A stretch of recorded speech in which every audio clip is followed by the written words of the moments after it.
All right. Good morning, everybody. Thank you for being here. I'm so honored to have Jim Murphy here from Ageless Innovations. He's going to tell us about the robotic companion pets, and really excited to learn about the technology and then why it's good for us to know about this product for our families. So go ahead, Jim. Thank you. Well, hey, thank you so much, Julie, and thanks to you and Skip for inviting me to share information. I really appreciate the opportunity to be able to share information about our robotic companion pets. And as we have, um, I have about a half an hour of content to share, leaving some time for questions.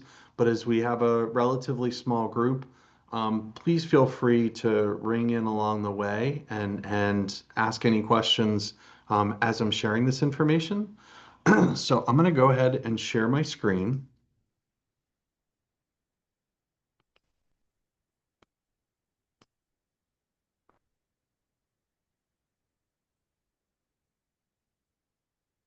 Can you all see my full screen? Yep. Mm. Yeah. Okay, that's great. I'm gonna make one adjustment just to make sure it's going to share the video content. Sometimes it doesn't cooperate. And I'm really bad at multitasking, so you're just going to hear me go quiet while I That's okay. share. Okay, there we go. Yeah, Uh, that looks great. so thank you so much for inviting me to share information. The name of the organization, our small company, it's called Ageless Innovation, but we're best known for our Joy for All companion pets. Um, from a learning objectives perspective, what are we going to cover off on here? It's what are robotic companion pets? How do robotic companion pets work? How specifically, who specifically might benefit from a robotic companion pet? The benefits of robotic companion pets to older adults and their caregivers, talk a little bit about research that's been done, um, and then talking about best practices associated with robotic companion pets, how to introduce them, how to introduce the topic and the care and feeding of the pets.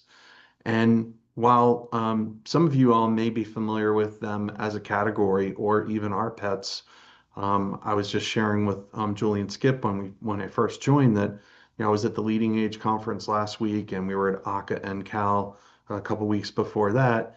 And as much as there are many, many people who walk up to our booth and say, "Oh my gosh, the older adults I serve or the residents I serve love your pets," there are also people who've been in the industry for a very long time who walk up and say, "I've never heard of this before." So even though they've been out for a little while, going on a decade now, it is new to many.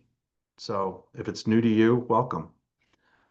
So we like to begin any sharing of information as it relates to our robotic companion pets by sharing Ageless Innovation's purpose. So it's to reimagine how we positively live and age together by unleashing the power of play. And for folks who serve older adults, like you all do, like I have for a couple of decades in a variety of different roles, that might sound like an unusual purpose or mission statement. But when you think about it, there's plenty of folks who are focused on the death, decay, and dying aspect of growing old, all right, of aging. But there's not enough focus on the joy and play and the power of play and the health benefits of play. And that's really what we get to focus on. So, and I hope and I believe that what you'll hear through this sharing of information is this will probably hopefully be one of the most fun things you do all day or all week. So we're here to talk about the fun stuff that has the byproduct of having health benefits. So I promise not to go through this in painful detail. There is no quiz at the end, but more so just context for our robotic pets. So they were birthed within the walls of Hasbro about 10 years ago. And it was based on an insight of an existing Hasbro product called a For Real Friend, which is a wildly popular product intended for, I think at the time, the category was 6 to 12-year-old girls. But what the consumer insights group there found out was that people were buying them for older loved ones, primarily people with dementia, but also people who wanted to have a pet in their life and didn't have the ability to be able to have a live animal anymore for whatever reason, physical mobility issues, financial issues, the setting of where they live. Um, and so it was with that the team co-created with older adults and family caregivers an enhanced version of that product, created a new brand specifically for older adults called Joy for All. The cat rolled out first, and then the pup followed shortly thereafter. And as you can imagine, with Hasbro, it was really focused about direct to consumer and retail distribution of the pets. But it really quickly garnered the interest of a lot of different healthcare and academic organizations. That's where I first became familiar with them. I was in an innovation role at a large Medicare Advantage organization and ended up proposing and running a large scale study of the pets. And I'll talk a little bit more about the research in general with our pets in just a minute here. That group that created Joy for All had a friendly spin out from Hasbro. We started Ageless Innovation. Two folks who created the Joy for All brand, our CEO and COO, who are still with the organization.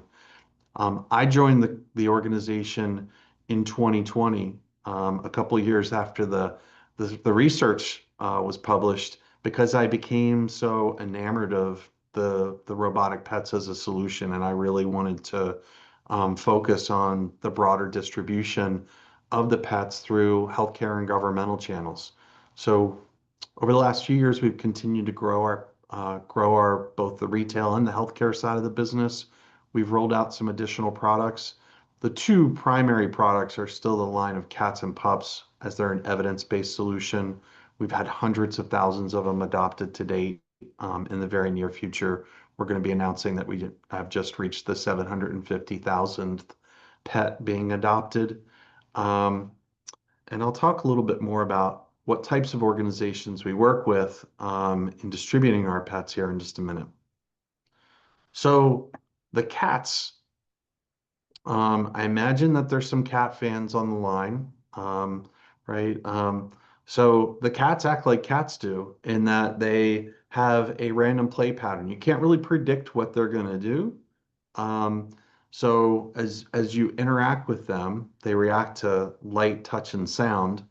They might preen, they might roll over, but the only thing that's really predictable about them is the VibraPro technology. So I'll play this really brief video and you'll get a feel for how they work.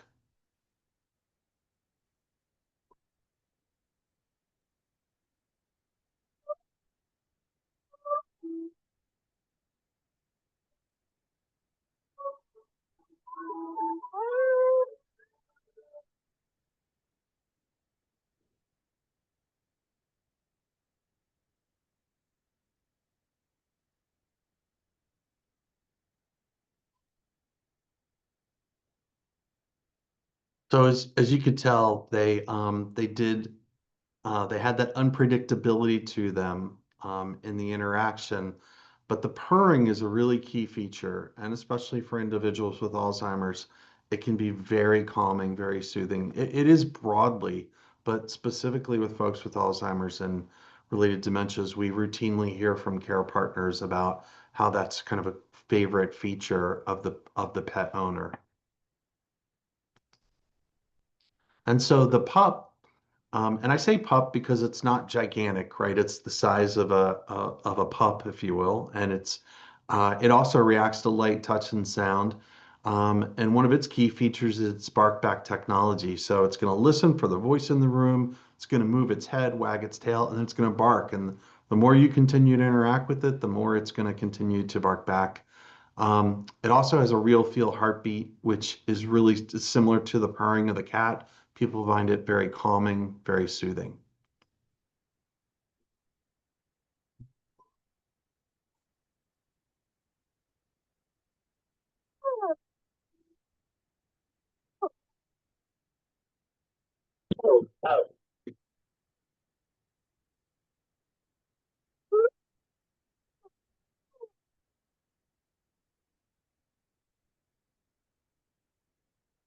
So The one thing I want to highlight, and I think it's relevant to your roles as senior real estate specialists, helping folks who are perhaps family caregivers, maybe in their 50s or 60s, but also relative to an older adult who may be a great candidate for these for our robotic pets. And so when you think about this dynamic, the the pets are primarily from a retail perspective, and pretty much every retailer you can think of carries our pets online. Amazon, Best Buy, Walmart, Walgreens.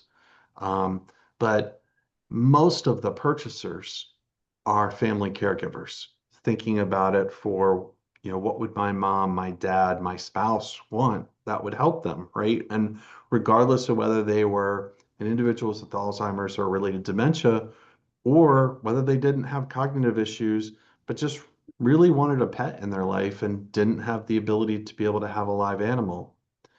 And so I'll talk about a research that I've alluded to a couple times in just a minute, but in the meanwhile, I just wanted to show this really brief video. I think it does a great job of illustrating not just the impact of the pet owner, the pet recipient, but all those around them. And I think that's a really important piece that frankly I didn't think about when I first became exposed to them until we got into the research and started to realize that it's not just a dyad between the pet and the pet owner. It's about everyone around them and changing that. I received your email. Okay. I Yeah, will, and giving them something pleasant to talk about. Jim, your screen is blank right now. I don't know if that's what you Nope, want. Oh, there we there go. we go. Yep, sorry, it was a long preamble for a short video.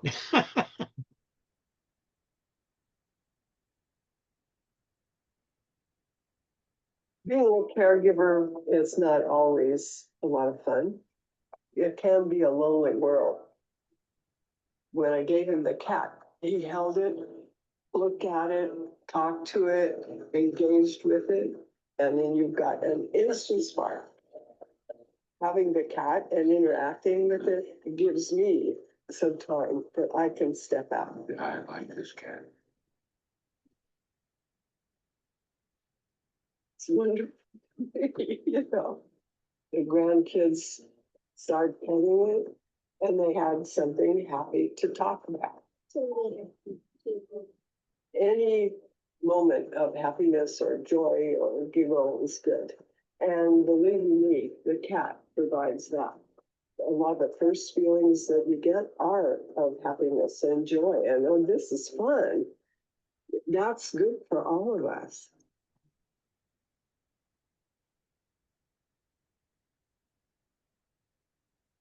Oh,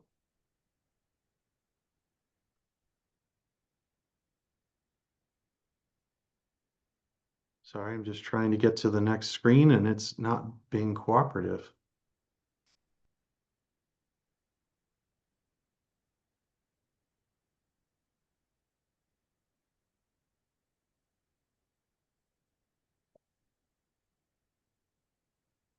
Okay.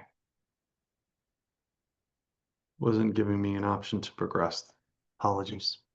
Um, so before I go into the two primary use cases and how you all might think about them relative to those you serve, um, there is this kind of additional parallel use case and the frequent purchaser of our companion pets from a retail perspective, and that is the family caregiver, right? And I've been on the National Alliance for Caregiving board for over a decade now, and have been working on a variety of different solutions to serve family caregivers. And they hunt and peck for solutions on Google at 2 o'clock in the morning, right? And are stretched extremely thin and have a lot of demands put upon them.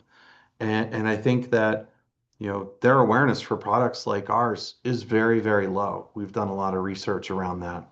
So I think one of the avenues that, as you all experience family caregivers and knowing that they're trying to solve for problems for older loved ones, you know, that is probably a kind of key aspect of where tools like ours could be helpful to that conversation, providing a low cost thing that could a low-cost item that could meaningfully change their loved one's life in a prolonged fashion, is something that I think that all the family caregivers that I've talked to since I joined the organization almost 6 years ago now, are so appreciative of, that it truly does change somebody's life. And these are really difficult problems to solve for, right? Supporting somebody with Alzheimer's or related dementia, or addressing things like social isolation and loneliness, are really hard to move the needle on. And those are the two primary areas where we have the most use, both through the retail organizations that we work with,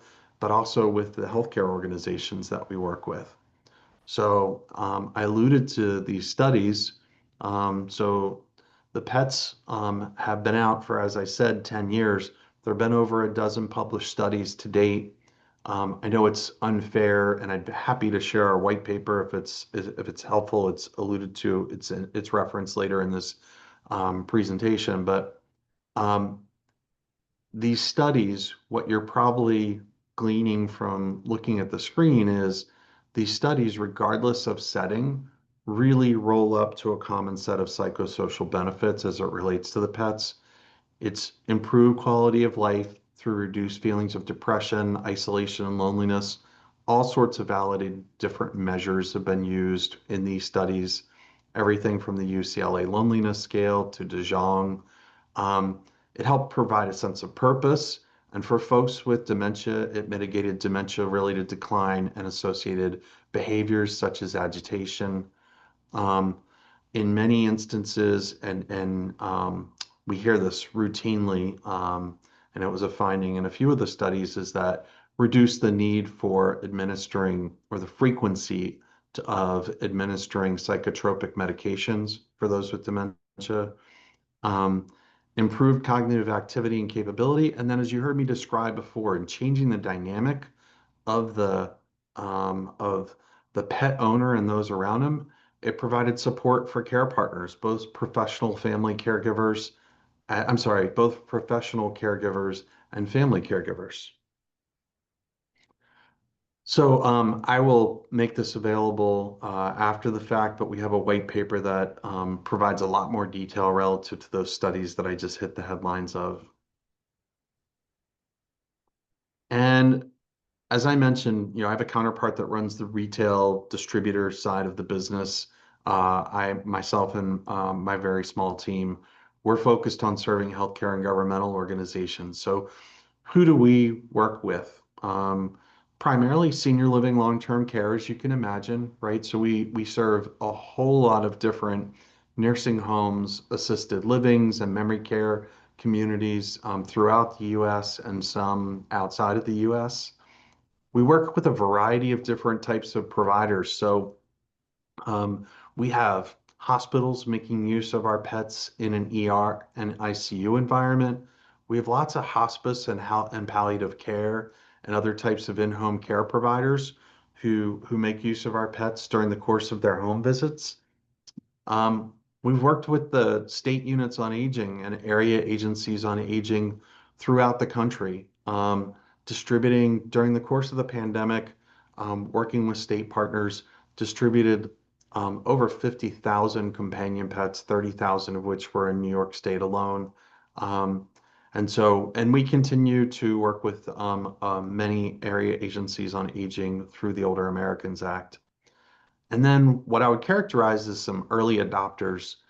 Beginning in 2020, we've had some Medicare Advantage plans bake us in as part of their benefit design. And it is early days, it's not broadly available.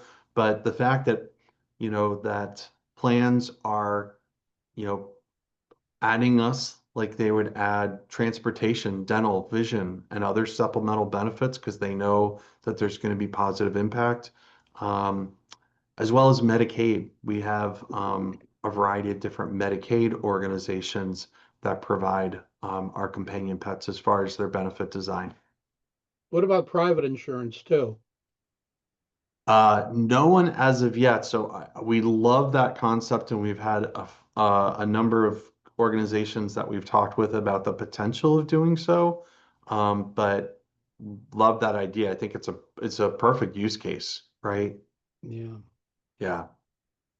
And Skip, if you have ideas around that, I'd love to connect after the fact. And I think it is a perfect use case, right? Because someone, when they're and I'm not sure, you could be speaking to a variety of different ones, though. So one is from a EAP type benefit as a bolt-on for commercial insurance, knowing that there's so many family caregivers who are sandwich generation caregivers just struggling to try and figure out how to take care of a loved one.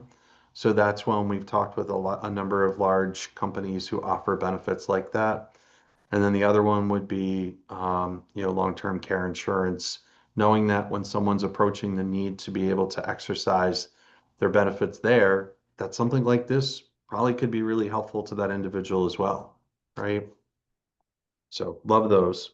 Um, don't have any early adopters there yet, but I'll emphasize yet. Hmm. And then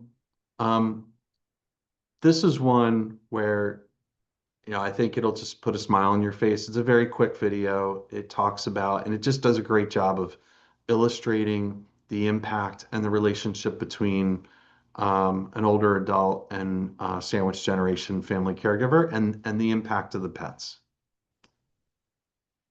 This program started just a few months ago here in Metro Detroit, and while Oliver here, come on, buddy, is obviously a real dog, experts are saying the benefits of the robotic pets are proving to be just as real. My stuffed doggy.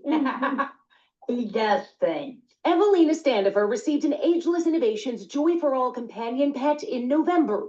Originally designed as a consumer product to inspire play, the pandemic revealed an even more powerful use. No, there. A way to slow or reverse dementia disorders, which are proven to progress more rapidly in isolation. Well, I was a little skeptical at first, but the feedback we've gotten has just been so positive. I mean, this has been a life-changing experience for some folks. Dr. Thomas Jankowski is a research gerontologist at Wayne State University. He says social isolating to protect loved ones from COVID-19 has amplified another serious health risk. Severe loneliness can affect your physical health as much as smoking or obesity does. The lonelier you are, the sicker you get. And a study done in 2020 shows that 1/4 of those over 65 are considered socially isolated, and 50% of those are more likely to develop dementia. 30% are more likely to have heart disease or a stroke. But in the midst of a pandemic, How do you help people when you can't have contact with them? the Senior Alliance launched hotlines and Zoom programs, but it wasn't enough. We were taking a look at all the resources that were available to older adults when it came to isolation during the pandemic. Program manager Andrew Dabrowski acquired 30 companion robot pets back in the fall just to see. Are they making the impact? And I would say, just based on anecdotal feedback at this point, it's been overwhelmingly positive. What's he saying? What? And Flipperfy told me he loved me. The robotic dog has reacted to Evelyn's touch and her voice, moving its eyes, wagging its tails, and turning its head. Does he keep you company? Yeah, he keeps me company at night. In about a dozen small studies done across the country, these companion pets have consistently reduced depression and anxiety, slowed cognitive decline, and increased cognitive capability. In one anecdotal case, a patient spoke for the first time in years to her doggie. It's helping to prevent people from having to deal with worse physical problems, having to see their doctor more often, having to make a trip to the hospital. I think it's a security, and the fact that he does move probably gives that sense of friendship and companionship when she's alone in her room. They want to give away hundreds more of these robotic companion pets, so we've got links to resources on our website at wxyz.com. I'm Jennifer Ann Wilson, 7 Action News. What? This So that obviously is a few years old. I share it because I think it does a great job of illustrating the relationship between mother-daughter and just the impact of the pets. Loneliness was an epidemic well before the pandemic came along, and it continues to be an epidemic after the pandemic. We all know the negative implications, the negative health outcomes associated with it. So whether you're talking about an individual with dementia or you talk about loneliness, they're both profoundly negatively impactful to an individual, right? And those around them. Um, so I won't belabor some of these different organizations we work with and, their reaction after distributing them to the populations that they serve, but more so to be able to channel the voice of the older adult. Most of the feedback we get, bluntly, is usually from family caregivers, even when it's a healthcare organization that we're serving. Um, but occasionally we do get an older adult who reaches out and wants to share information as it relates to how much the pets changed their life. So these are just a few examples of that. And then the voice of the caregiver, which, often is the conduit to how somebody either has one purchased for them or has one accessed for um, one for them relative to a healthcare organization where it may be a covered item or it may just be something that's offered, through an organization at a discount. Um, so you can see through here just kind of the meaningful impact. And I'll say that, having been with the organization for years, I routinely hear phrases such as totally changed my mom's life, my dad's life, et cetera. And the instance that was alluded to, and I've heard it quite a few times over the years as well, is, individuals who were virtually nonverbal, who basically began to talk with those around them because of the fact that they received this pet and it gave them something to talk about, or maybe that they wanted to talk about. So I just have a few more slides and then would love to hear any thoughts or questions. But, when you talk about pet introduction and best practices, I highlight this, you all with the training that you have and the audience that you serve, you would intuitively be tuned into this, right? But it is worth saying, especially if it's somebody who is maybe not as experienced in serving older adults, right? And in our family caregiver guide, we emphasize this because I've seen some pretty clumsy delivery by people who don't live in the space that we do, right? Putting it in front of someone and saying, I got this for you because I'm worried about you, or I got this for you because you have dementia, is not a very good presentation of something like this, right? So instead, presenting it in neutral terms and letting someone draw their own conclusions, right? You're living in their world. And I say that specifically relative to folks with Alzheimer's or related dementia, but letting them, you know, um, put their imprint on it, right? And what usually happens for anybody who is either owned a pet before or has some sort of empathy towards animals, it's a pretty immediate response. And I've seen it over and over and over again. And just like with a live animal, usually what happens is there's a lot of excitement, and within 30 seconds, there's a name. um, right? And so, using neutral expressions like, what do you think of this? Or look what I have, and then giving some space and letting them tell you what they think about it, right? Which is overwhelmingly positive. Encouraging interaction. So this is really kind of being able to, especially if there is, if there is some pause, if there is some space, would you hold him for me? What should we call this dog, this cat? What do you think they're thinking right now? These are prompts, and a lot of these prompts, are once again for family caregivers who might not know what to say. Um, or, for example, in a nursing home environment, right? Introducing a pet to a resident. And then an important aspect of this, maybe not so much in the world that you all live in, where a lot of these folks are community dwelling, right? And you're talking with family caregivers or older adults.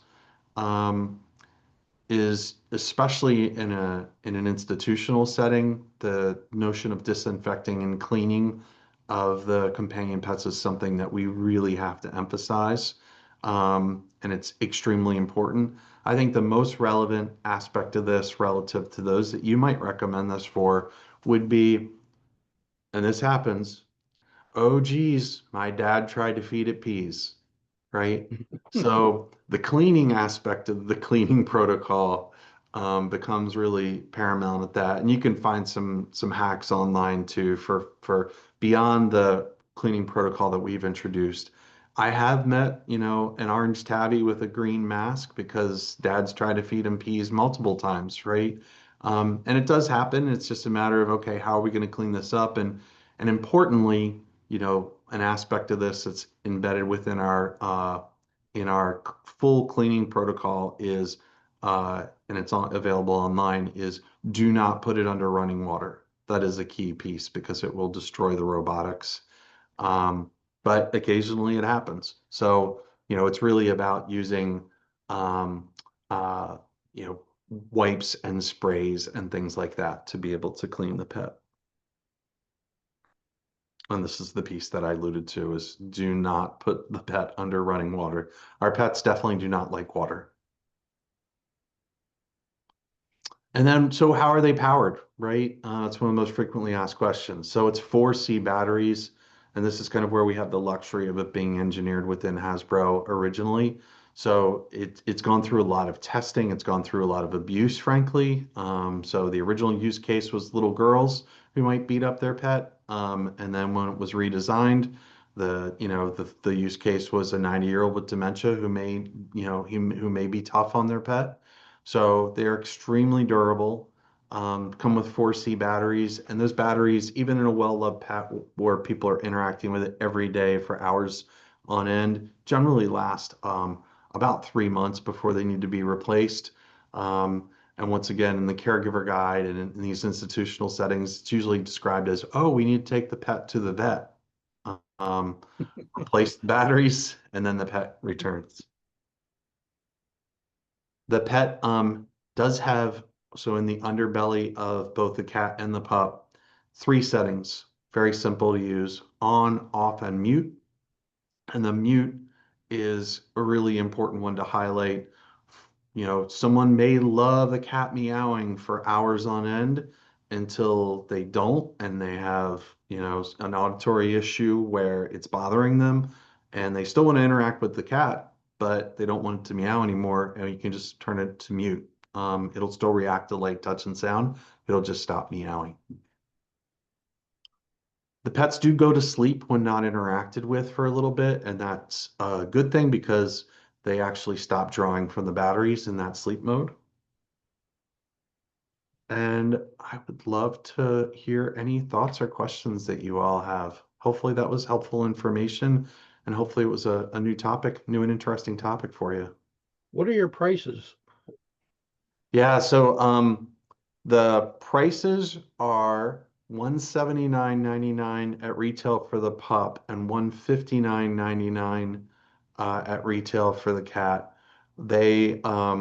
We'd held steady for 3.5 years. Our products are made in China, so as a result of the tariffs, we unfortunately did have to raise the price over the summer. Um, but we still believe it to be an affordable item relative to the proposition of changing someone's life, in a sustainable way. And we know that some of our pets have been out there for years and years and years relative to, the ownership of them. Um, so yeah, 159.99 and 179.99. And Skip, if it was interest to your group, you know, we could certainly create a code that could be used through our website for a discount. Um, we have a lot of folks who purchase through Amazon as well because they inherently have free shipping. So it's really kind of whatever works best for the consumer. We are happy with. We're just happy when our pets are used. Do you have any lines coming up new, another pets maybe, like bunnies or gerbils or something?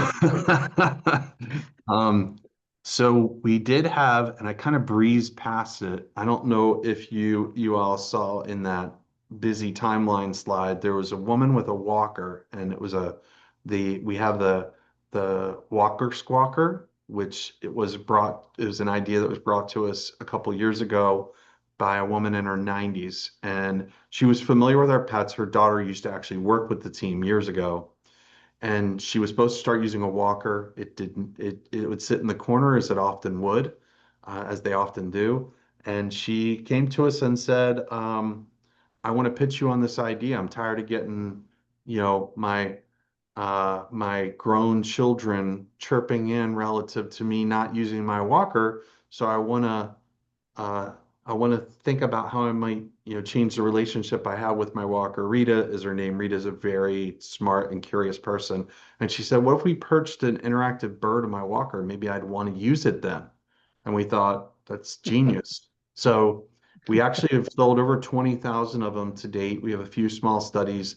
They're not evidence-based like the other ones, because they just don't have that much research around them yet. But people do seem to really love them. And they come in a cardinal and a bluebird. I'd be happy to send you a sample of them too, just to be able to check them out. Yeah. And we did go through the AARP Age Tech Collaborative Accelerator Program last year. That's a mouthful. To answer the following question: what might the next generation of companion pet do for older adults and family caregivers that they would find valuable? And it was things like, okay, what if the pet was connected and could do passive monitoring, not active monitoring like cameras, for example, but more so to be able to, indicate, yep, my mom's interacted with this pet like she does every day, for 2 hours in the morning and then some in the afternoon. Um, and to look for patterns of behavior and breaks in patterns of behavior, things like that. And we know there are a lot of solutions out there. I'm sure you all are familiar with many of them being in the industries that you are, but people generally don't receive them well because they're often perceived as, as intrusive, whereas our pet has this inherent advantage of being for the person. Um, so that's kind of been the leading candidate coming out of that accelerator program is creating a connected version of the pet that could better support older adults. So you could use AI similar to what Alexa or some of those could do. Yeah, and there were a couple of different ideas that came out through the accelerator program as it related to AI. So some of it could be AI relative to the interaction someone's having with the pet and garnering it to be able to try and improve health outcomes. And there's some insurers and providers that were really interested in that. And then the other one is just, it's kind of more simple AI, but it's actually pretty complicated as you think about the relationship that you have with a live animal and your interactions with it. And if those interactions with it based on your personal relationship with that animal continued to grow based upon the things that you did more, right? Like I have one dog that is rather timid that I usually end up talking to in a different way than I do my other dog who's more rambunctious, right? And if your interactions with that dog through AI or that cat through AI could personalize their responses based upon that, it could actually increase the bond potentially as well. So that was another AI idea that came out through that accelerator program. So are you familiar with the, or maybe you guys, know all about it, the, infants? We are familiar with them, and there's some folks out there who are doing that really, really well. I know they're not an inexpensive item when they're very, very realistic. We've had some folks suggest that we take a look at that, and it is on our radar screen. But and I've seen some really incredible stories of impact there as well. Um, and how about like, okay, so I'm dating myself, like, okay, so a Teddy Ruxpin type of thing, like, Yeah. yeah, something, does anybody? So we've really tried. We're trying to kind of stick within the realm of relatable pets because that's where we feel like we have the most experience, and there are other organizations out there that are creating a variety of different ones in different forms, some of which look like um, different kind of random, warm and fuzzy animals, but not, kind of an amorphous shape where you can't really tell. And I can't predict whether they're going to get traffic or not. And then there's an organization we're very familiar with. We're at a lot of the same conferences together, LEQ. LEQ by Intuition Robotics, their CEO jokingly says, it looks like a lamp, right? It's a white, it kind of looks like a Apple designed item. And it reacts in a way similar to a humanoid face, right? In the sense that you're going to talk to it, that's going to interact, it's going to light up a bit, it's going to have a human voice responding to you. So LEQ is the name of that company, and they're starting to get a good deal of traffic as well, working with a lot of different healthcare organizations. So, we're very specifically the only evidence-based robotic pet out there that's kind of realistic. The only other one is Paro, which is a robotic seal. It's also been out for 10 plus years, has a lot of research behind it, but it's a $5,500, $6,000 item, and it's really much more for kind of one-to-many use in an institutional setting, as opposed to you'd have to have a fair amount of disposable income to have your own pet robotic seal, right? So Because everybody has a pet seal. yeah, yes. That's funny. So, and we are looking at other types of kind of animals that people relate to. Parrot comes up really frequently when we're at conferences, and Hasbro had a parrot that was a really big seller. So, if it could, and we've had some health plans tell us, if you could show a way to be able to help from a medication compliance perspective as it relates to that parrot, we'd love that idea. So, I love that walker squawker thing. yeah, Yeah.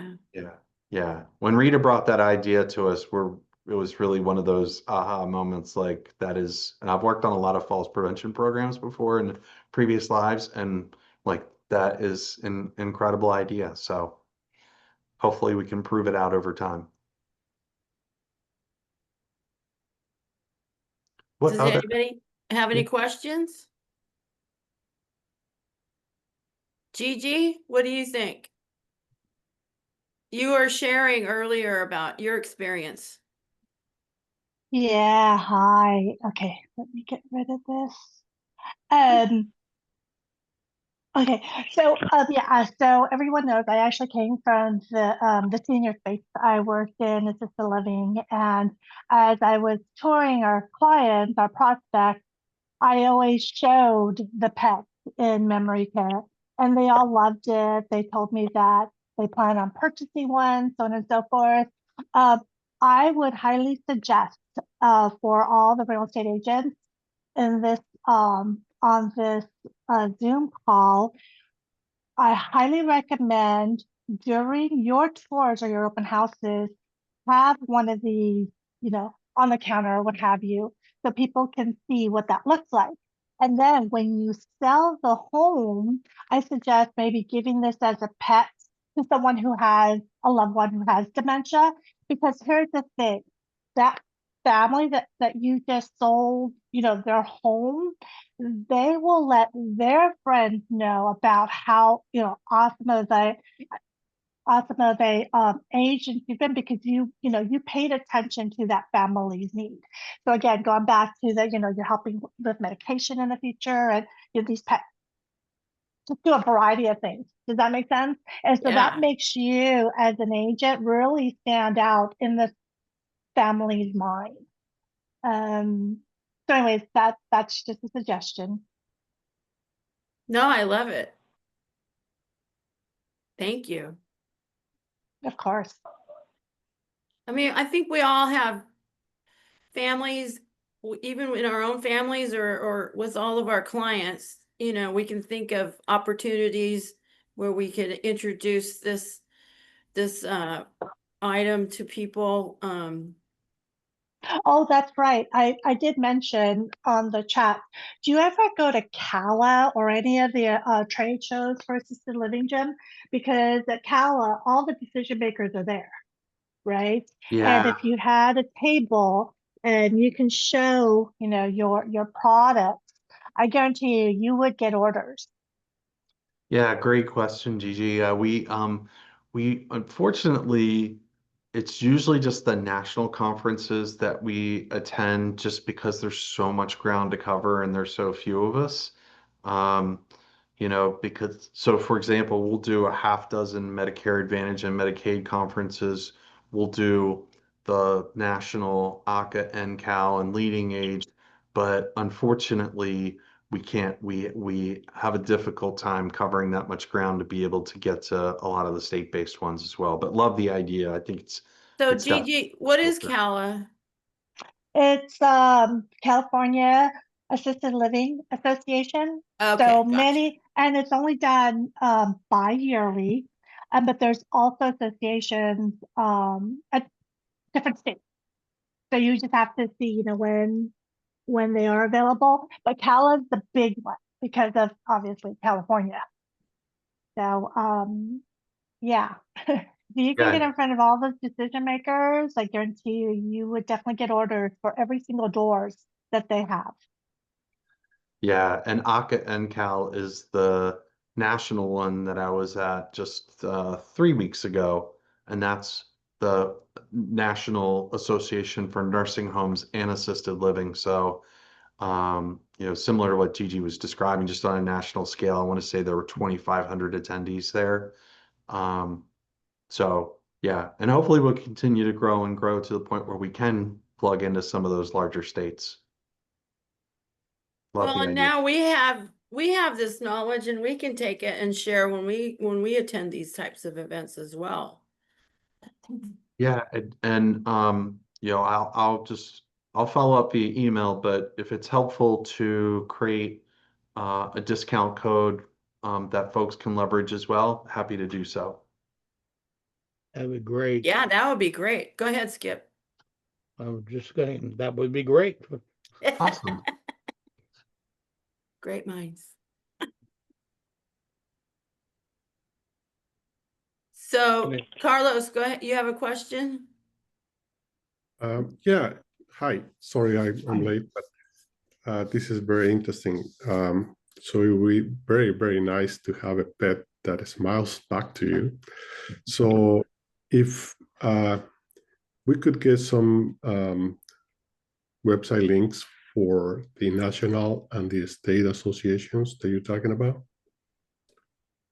would be Sure great. thing. Oh, for CALA? Yeah. Yeah, Gigi and Gigi, you can help me with that and I'll put it in the bulletin. Okay, sure. That'd be great. Thanks. And then, of course, all of Jim's information is in the bulletin. Yeah. Carlos, can you think of any family member or clients that this might be a benefit for? I think this is good information to take to the senior facilities. So maybe they can invest in these items for their seniors. Senior communities, yeah, Yeah, definitely. I'll Go bet ahead. most of them already know about it, though.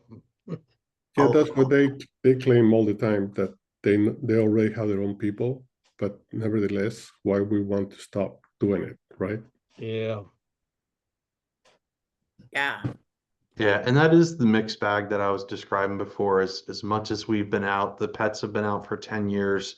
We've been doing the show circuit for 5+ years. We'll get these at ACA and Cal, get folks who will come running up and tell stories about how they distributed hundreds of pets over the years and tell different stories. And then we'll have people who have been in the industry for 20 years who are like, oh my gosh, what is this? I've never seen this before. So I think we still do have a fair amount to go from an awareness perspective. So any ways you all can spread the word, we're definitely appreciative. Have you ever been approached or interviewed by PBS? Anybody on PBS? We have not at the national level. We've had a lot of PBS pickup in local markets. And some of the programs that we have in partnership with other organizations have gotten a ton of media coverage. So, for example, we have a company here in the DMV, we call it the Maryland where I live. So it's called Capital Caring Health. It's a hospice and palliative care nonprofit organization. And they created what's called the Robotic Pets for Vets program, where they raise large amount of funds and then distribute our pets to vets who both live in the community as well as living in some of the CLCs and state veterans homes. And we got pickup. It was syndicated pickup across the country through a number of different networks, and it was literally hundreds of millions of impressions because there's obviously universal appeal in a lot of different ways as it relates to that program, right? Veterans, there are a lot of them had dementia, many of them spoke of loneliness, and the fact that they could get something that immediately put a smile on their face, was I think part of why it got such incredible media coverage. Well, that just gives me a lot of ideas. Uh-oh. Cool, I welcome them all. I think it goes along with empathy, don't you think, Jim? Absolutely. To be heard. Because I remember a story of somebody in prison who was knocking on the door for the longest time and nobody would respond until he heard somebody knocking back, and that would make his day. Yeah, the empathy piece of it it is a huge component of it, and that's illustrated, Carlos, in the example of we'll often have people say, well, does this only appeal to someone who previously had a pet? And it's a really good question. And we found the answer is no, because the number of stories we've heard where someone didn't previously have a pet, but they had empathy and they had something that they wanted to take care of. That to me is kind of the universal broader statement beyond just whether they were previously a pet owner or not. Yeah, I definitely concur with that. When I was in the communities, many of them did not have pets, or maybe a family member did, but they didn't have pets, and this was their opportunity to have a pet. So I just remembered that many times the director would have to take the pet away because they were all fighting, wanting to spend time with the pet. So that's why I always recommended that each and every single family buy their loved one a pet and keep it in their room. And I had a pet when I was a kid, and I would love to name my new pet with that name, so I remember my old pet. Yeah, that definitely frequently happens, Carlos, is people hearkening back to a pet they had in childhood and naming it something like that. Should we have a national day, just like a grateful day for Thanksgiving, maybe an empathy day? Empathy Day. I love it. That's a We good need it. idea. Hey, John, you have a question? No. All right, well, I can see the whites of your eyes there. Okay, so any more questions, comments, sharing? Well, I learned a lot of new information, so we're so appreciative of that. And like I said, now I've got a lot of ideas. Today's Veterans Day, so this afternoon I'm gonna head out over to the one of our local VA offices and just to say hi, see how everybody's doing. And now I got a whole new other idea going on over here with that. So our future, That's a good idea. There's a beat where I get one of these beds for my ass. So, okay. Yeah, the I know. So the Yeah. VA. So Amazon. yeah. So Get a discount, sell, resell, you know. Mark them up. we have, and Jim, you probably don't know this. So part of what we do as seniors real estate specialists and as realtors, we do have a special service and relationship with serving veterans with Okay. what we do. And it's a whole nother designation, a whole nother group of people that we do work with. Mhm. And military, it's go military ahead. designation, Go ahead. military designation. Yeah. And we're working to bring SRES together with them to serve our senior veterans and then get the word out that this is actually even a thing, because a Mhm. lot of people don't even know that. Yeah, So and go yeah, ahead. would love to learn more about that. And we'll definitely reach out to you on that topic. And most of the veterans we serve today are through the VA medical centers where Mm, they've determined ways to be able to have our pets as a covered item. And then the VA CLCs and state veteran homes where some order them on their own, but then the other ones, Capital Caring Health funding, and it's not a large number. It's, half a dozen a year approximately, but it's a starting point. But knowing that, they take on new residents all the time, there's always a need for more pets to be delivered to those veterans. So, and there are a lot more out in the community too, right? So Yeah. would love to explore some additional ideas on that. Yeah. Well, I really appreciate you being here and all of this new information. And thank you so much. Uh, we can let you go, Jim, because we're just gonna talk real estate stuff. Awesome. Thank Or you you all can very hang much. out with us, either way. yeah, Thanks for your time. You really appreciate it. And Oh no, thanks. we're gonna keep you forever now, and we'll keep you posted. And again, awesome. thank you so much. Yeah, Awesome. thanks, Jim. I appreciate it. All right. You have a great rest of your day. Take You care. too. Thanks. Bye-bye. Yeah, I got somebody eats for that. So, do you want to talk about next week, Skip?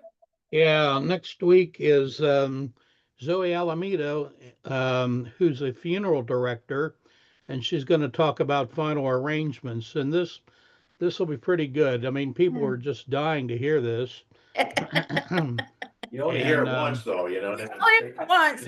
Boom, boom, you're yeah, over. I know. Is we're the last people to let you down. Okay. That's right. So it'll be pretty interesting. Stay tuned. I've done some live work with her before, and it was interesting. We had it at the funeral home, and after the presentation, we did a tour through the funeral home and learned about what all they had and some of the things that you wouldn't even think about, like green funerals and transporting bodies overseas and things that don't really come up every day. Um, the following week is we're going to take a break for Thanksgiving, and those of you that weren't there Thursday with Julie's senior community fair, you missed a good thing. The Senior And Living Community Showcase. that thing there, yeah. And also, I just got the word from CAR that they want to do an SRES class. Now, this is weird. They're splitting the days. So it's January 14th, which is a Wednesday, and 16th, which is a Friday. So January 14th and 16th for CAR, just like we always do. And then SCORE is still doing theirs on February 24th and 25th. So those of you that belong to the SCORE local board, you can sign up from there as well. And we'll probably have one more later in the year, maybe August, September timeline. So put it on your calendars. Remember that those of you that have an SRES designation already will be able to get it at a very reduced price. It's $99 for CAR, and you can take it as a refresher or an update. So that's what I got. All righty. Anybody have anything they'd like to share? Any good news? Anything? Okay, well, Well, go get it. I Go had ahead. Yes, Carlos. I had my hot chocolate with my big mug that I won at the Carlos community won a center. raffle prize at the community showcase. Mm. Ta-da! And I love the mug and I love the hot chocolate from Sea Candy. Nice. Nice.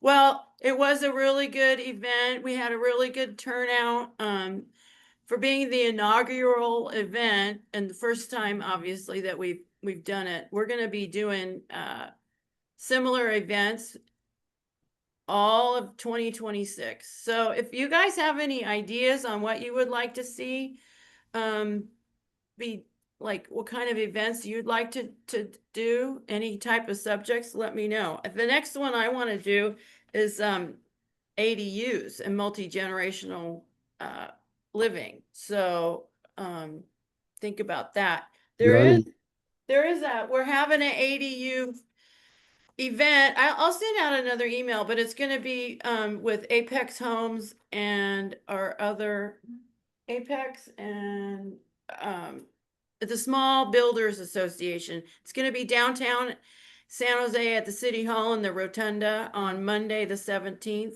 I'll put it in the bulletin. We'll have a report. Yeah, so ADUs, because of the multi-generational living, we can really use that in our business. So so there's that. Anyway. All right, everybody. Well, thank you so much for being here, and we'll see everybody next week. Thank you. And you're going to mention the bus tour next. Oh, Julie, can you hear me? The bus tour. yeah. Go ahead. Go ahead. Who's talking? 650 something. Yeah, it's John. Hi. Yeah, somehow I can't get the sound on my Zoom on my computer to work, so it's on the phone. But are we having the 1:30 call on market makers? Yeah. Okay, great. Yeah, Yeah. I want to hear more about how it went on last Thursday. I know you knew I'd be out of town, but yeah, I look forward to that call. So yeah, market makers this afternoon, 1:30. Okay, cool. Okay, Julie, cool. Julie, Yeah. did you mention the bus tour you were talking about doing with all those different communities that were present last week? Oh, we're gonna do bus tours. I haven't gotten one worked up yet, but we'll be And doing the Allure is having theirs open house tomorrow. So I had 3 people who wanted to come. So we're going to do that tomorrow. Well, that's amazing. Yeah. Oh, They were that's really great. impressed too. They I were know. really Yeah. impressed. Julie, are you with having Tom from Apex? Yeah, it's Tom's event. Yeah, okay, Yeah. yeah. Yeah. Mhm. I'll be there too. I thought it was Friday or something. But yeah, I'll be there too. Monday the 17th. Yes, okay, yeah. Yeah. I have it on my Yeah. calendar too. Yeah, it is Tom. So my Yeah. brain. Yeah, All right, cool. how exciting. We're Yeah, gonna I was gonna say I have a good I vendor. love doing stuff with Tom. And Anna Lopez from Mara West. So she was one of our sponsors too for my event last week. And Mara West has come up with the best financing program for ADUs. And she's going to be there along with Tom, along with Amy. And it's just going to be a really, really fun event. Okay, so Monday, I'm so excited. Yeah, I'll see you there. Okay, The thank you. 17th. Where is Thank it you. going to Yeah, be? it's downtown in San Jose City Oh, Hall. the Rotunda. In the Okay. Rotunda. I know. What time? I don't know. I'll look on the thing. I got it on here Let's say somewhere. that 3. Let me look. It's at 2:30. 2:30. 2:30 to 3:30. 2:30 to 3 is the mixing. It's a mixer. Is it on your At bulletin? 3:00, they're gonna do the presentation. Great. Is it on Is that right, your? Sandy? Mm-hmm. Julie, Yeah. is it on your bulletin? It's not in the bulletin, but I have the announcement somewhere in here. I'll find it. Oh, you know where I have it? I have it on Facebook. That's where I have it because that's where it is. I'll pull it up. All right, you guys. Thank you. Have a great Thank week. you. Okay, bye-bye.